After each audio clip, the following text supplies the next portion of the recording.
اسلام نے جو عورت کے حقوق بیان کیے ہیں اس کے بعد ہمیں کسی لبرل کی باتوں میں نہیں آنا، اور نہ ہی ہم کسی لبرل کی بات سننے کو تیار ہیں۔ اسلام نے جو عورت کو تحفظ دیا ہے، ایسا تحفظ کسی مذہب نے نہیں دیا عورت کو، کہ زمانہ جاہلیت میں عورتوں پر ظلم و ستم کے پہاڑ توڑے جاتے تھے۔ اسلام نے اس عورت کو جاہلیت کی زنجیروں سے آزاد کر کے اسلام نے اس کو تحفظ اور آزادی دی تھی۔ یہ عورتوں کے حقوق ہمیں اسلام نے ہی بتائے ہیں کہ عورت جب ماں کے روپ میں ہو تو اس کے حقوق کیا ہیں، عورت جب بہن کے روپ میں ہو تو اس کے حقوق کیا ہیں، عورت جب بیٹی کے روپ میں ہو تو اس کے حقوق کیا ہیں۔ اور یہ رشتے اس وقت قائم ہوتے ہیں جب کوئی شخص نکاح کرتا ہے۔ اور یہ لبرل لوگ، ان کو کیا پتہ کہ ماں کے حقوق کیا ہیں، بیوی کے حقوق کیا ہیں، بیٹی کے حقوق کیا ہیں، بہن کے حقوق کیا ہیں۔ ان کو تو صرف اپنی گرل فرینڈ کا پتہ ہوتا ہے، اور گرل فرینڈ بنانے سے ہی گناہ کا دروازہ کھلتا ہے، زنا کا دروازہ کھلتا ہے۔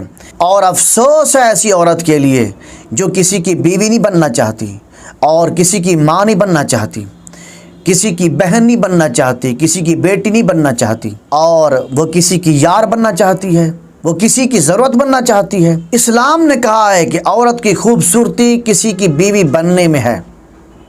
اسلام نے کہا ہے کہ عورت کی خوبصورتی کسی کی ماں بننے میں ہے۔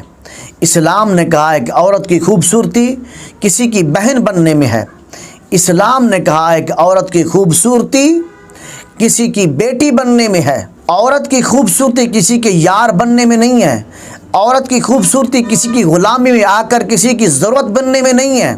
اسلام نے کہا ہے کہ عورت کی خوبصورتی کسی کی گرل فرینڈ بننے میں نہیں ہے۔ اسلام تو عورت کو تحفظ دینا چاہتا ہے۔ دین اسلام نے تو عورت کو تحفظ دیا ہے۔ دین اسلام نے تو عورت کی عزت کو، عورت کی عصمت کو تحفظ دیا ہے۔ اسلام نے عورت کو پردہ دیا ہے۔